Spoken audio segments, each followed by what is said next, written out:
अगर मैं आपसे कहूं कि अमेरिका ने ईरान पर एक बार वापस से वो पहले वाला हमला कर दिया है, अरे जो हमला अभी तक किया नहीं था। आप सोच रहे होंगे कि कितना ही बड़ा कर दिया होगा, बहुत ज्यादा एक ठो नाव मारकर गिरा दिया होगा। नहीं, पूरा का पूरा बंदरगाह ही उड़ा दिया है। अभी जब आपको पता चलेगा तो आप खुद हैरान हो जाओगे और कहोगे बाप रे बाप, ये क्या कर दियो। असल में यहां पर अगर आप देखने की कोशिश करोगे तो ये पूरा का पूरा मामला कहीं और नहीं बल्कि हॉर्मुज के पास का है। ये आप देख सकते हो, इधर यूएई है, यहाँ पर ओमान है, ये स्टेट ऑफ हॉर्मुज है, ये ईरान है। तो अभी हाल फिलहाल अमेरिका ईरान इजराइल के बीच युद्ध चल रहा था, तो अमेरिका की सेना इन्हीं सब देशों में आकर बैठी हुई थी।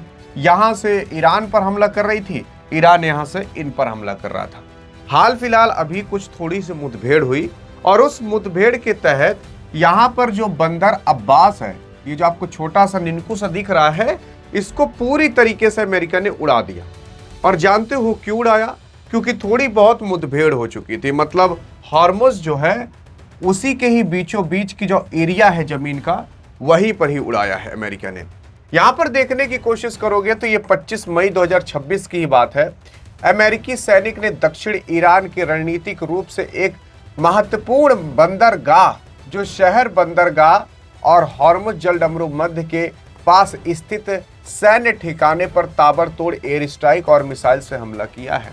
यानी कि ये जो स्टेट ऑफ हॉर्मुज है, उस स्टेट ऑफ हॉर्मुज के यहाँ बीचों बीच जो बंदर अब्बास है, वहां पर हमला किया है। और उसी के साथ साथ अमेरिकी सेंट्रल कमांड के मुताबिक यह कार्रवाई अमेरिकी नौसेना के जहाज की सुरक्षा में की गई है। यानी कि अमेरिका ने अपने जहाज की सुरक्षा में यह हमला किया है और उसी के साथ साथ ये आत्मरक्षा स्ट्राइक मारा जा रहा है। यानी कि सेल्फ डिफेंस, खुद को बचाने के लिए ऐसा अमेरिका ने किया है।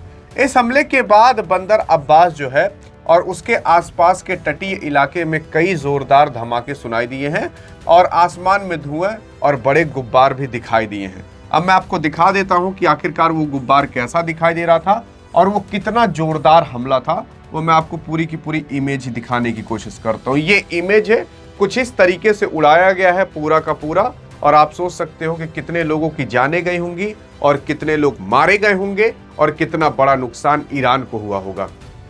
यानी कि इससे ये पता चलता है क्या अमेरिका और ईरान की लड़ाई वापस से चालू होने वाली है। अभी आपको पता चलेगा कब तक चालू होगी, लेकिन उससे पहले जब मैंने आपको व्हाट्सएप चैनल पर ही बता दिया था तो काफी लोग कह रहे थे कि भाई साहब आप झूठ कह रहे हो।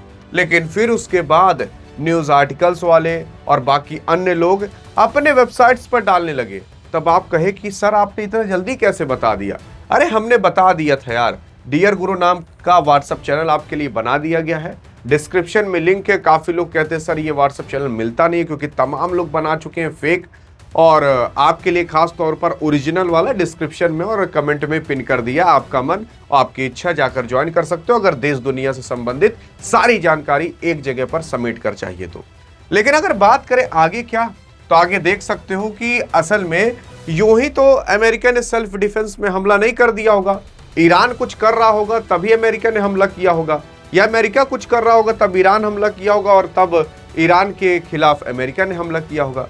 असल में पूरा का पूरा मुठभेड़ क्या था आप समझते हैं। यहाँ पर हमले की वजह अमेरिकी अधिकारियों के अनुसार, मतलब अमेरिका के अधिकारियों ने बताया कि ईरान के इस्लामिक रेवोल्यूशनरी गार्ड यानी कि जो IRGC है, यानी कि आप मान सकते हो जो ईरान के फौजी लोग हैं जिन्हें IRGC कहा जाता है, IRGC के जो नाव थे वो समुद्र में माइंस बिछाने की कोशिश कर रहे थे।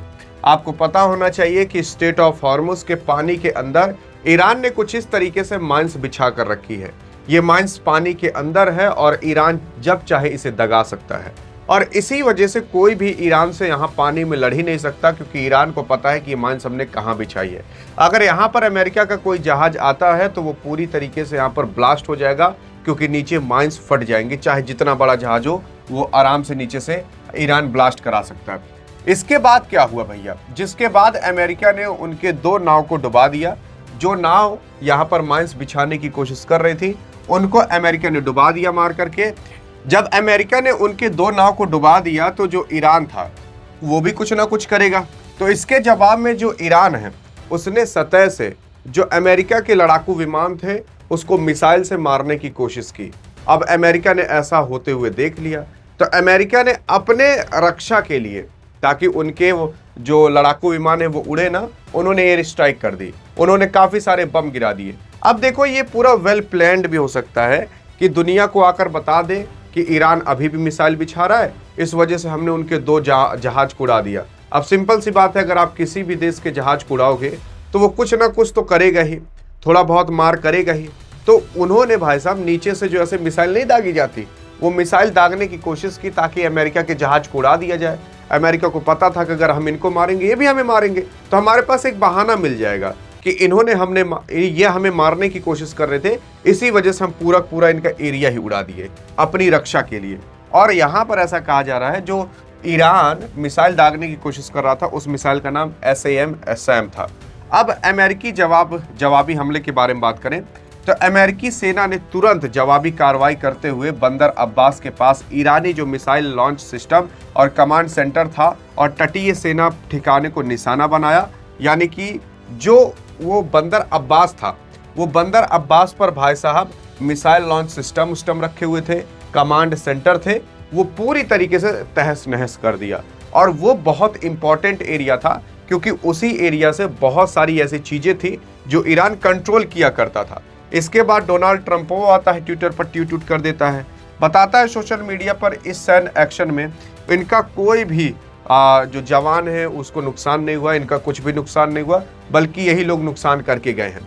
और उसी के साथ साथ अगर बात करें, ये ताजा हमला ऐसे समय पर हुआ जब कतर में दोनों देश के बीच सीज फायर और शांति समझौते को लेकर बातचीत चल रही है। इससे पहले फरवरी 2026 में अमेरिका और इजराइल ने मिलकर ईरान पर एक बड़ा हमला किया था, जिसके बाद पूरा मिडिल ईस्ट युद्ध जैसी स्थिति में बन गया था। अब इस हमले से क्या असर पड़ सकता है भारत पर, एक बार उसकी चर्चा करते हैं। यार देखो, अगर अमेरिका ने इतना बड़ा हमला किया है तो सिंपल सी बात है, हॉर्मुज पर वापस से तनाव बढ़ेगा, वापस से ईरान हॉर्मुज को बंद करेगा। और अगर वापस से ईरान हॉर्मुज को बंद करेगा तो तेल के संकट वापस से गहराते हुए दिखाई दे सकते हैं। और यह हमला ऐसे वक्त पर हुआ है जिस वक्त पर अमेरिका ईरान कतर के अंदर बैठ करके शांति समझौता करने की बात कर रहे हैं।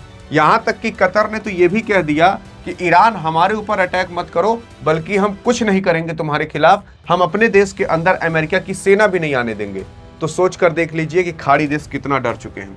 और अगर आप देखने की कोशिश करोगे तो वर्तमान में अमेरिका ने ईरान की नौसेना नाकेबंदी कर रखी है, जबकि ईरान ने हॉर्मुज जलडमरूमत से आने वाली वैश्विक तेल सप्लाई को रोकने की चेतावनी दी है। इस ताजा सैन्य टकराव के बाद ईरान ने पूरे क्षेत्र में अपना एयर डिफेंस सिस्टम को सक्रिय कर दिया है।